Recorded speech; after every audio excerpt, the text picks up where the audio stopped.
So guess who I found here in Bulgaria at Varna? Lukasz, after 3 years since our last meeting in Brasov, I think, at the Ecom team. In the meantime, he traveled the world and he became one of the most appreciated authorities in the SEO game.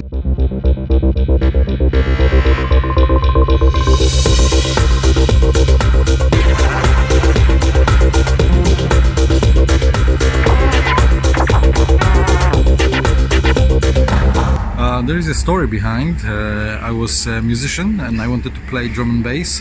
I was living those days in Poland where I was born, and because I was in the small town, I couldn't get bookings to big clubs in the bigger town. So I built a website that was way before Google Analytics. There was some kind of exotic tools to track traffic. But yeah, I just started reading about this. That was early 2000, and this is how it started.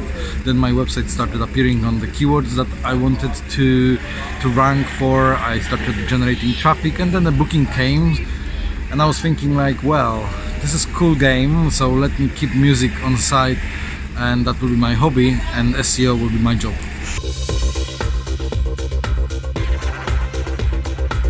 I wouldn't say that there is anything that frustrates me. There is only like challenges. I look on the challenges. You obviously need to be constantly top on about algorithm changes. Google is changing this even more frequent than we remember this couple of years ago. Competition is higher and higher because more and more of the people is coming into this industry of SEO. So I would say like I need to be even more focused. I need to be more spot on rather than frustrated, because if I would be frustrated, I would probably stop doing this and start doing something else.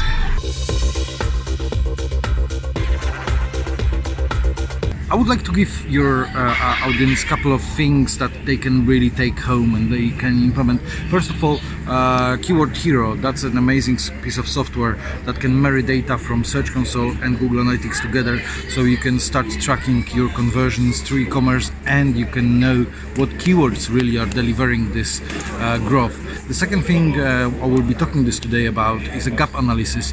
Right now you have SEMrush, for example, which can perform this for you, but you can go much deeper. You can start doing gap analysis based on categories, so what categories your competitors have and you are missing, and based on this you can start influencing a business owner to get into areas that they were not thinking to get in. So for example, you may have men's clothing e-commerce platform that is performing quite well, but the competitors are performing better. Why? Because they are also in the female fashion and your client is not. So you may say like, listen, that's the good moment to start talking if we should not go into the female fashion as well, because there is a huge demand.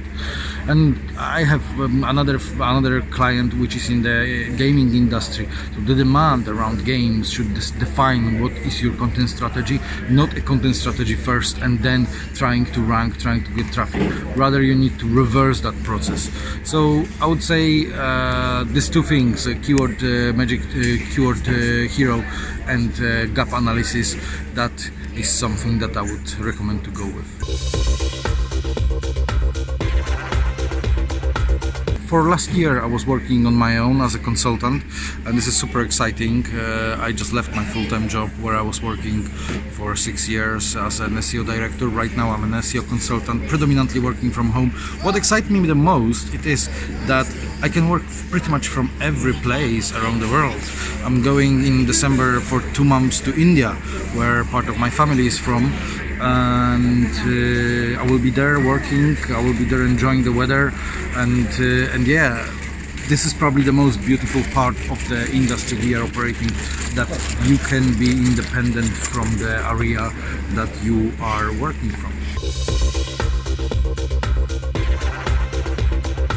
I have more and more these questions these days. I remember these questions 10 years ago, and somehow voice search didn't click, you know. And I can imagine why. Main reason why voice search is so strange to replace the typing or tapping is that when you're using voice search, you're removing a lot of privacy. Everyone can hear what you're tapping, everyone can hear what you're saying to the device. When you're tapping, you are behind a kind of curtain. So I am quite skeptical, if I can say like that, about voice search, and I know that young generation is more likely to use voice search, but again, I don't feel that there is any threat for my role. It's just on this stage, it's just a kind of gimmicky thing that maybe we'll pick up in the next 10 years. All the experiments about links, lots of people is saying that links are not that important these days, but I'm actually doing lots of experiments around this area, trying to reuse the expired domains, trying to repoint links from pointing to my social media profile and repoint them to my website. Everything what I'm doing around links is telling me that links are still a very, very important factor.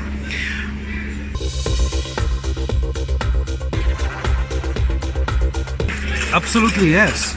Absolutely yes. You know, this era when pumping links was giving you a good traffic is already in the past. I think you need to think much broader. So you need to think about specifically who is your audience. And for example, gaming industry is a good example.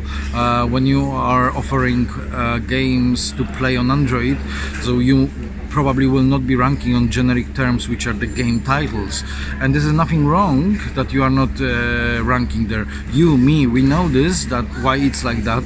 The challenge is to explain this to the business owners that listen, this is not a PPC that you can spend £10 a click and you will be ranking there. This is SEO and it's much more complicated than PPC and needs to make you thinking much more strategic.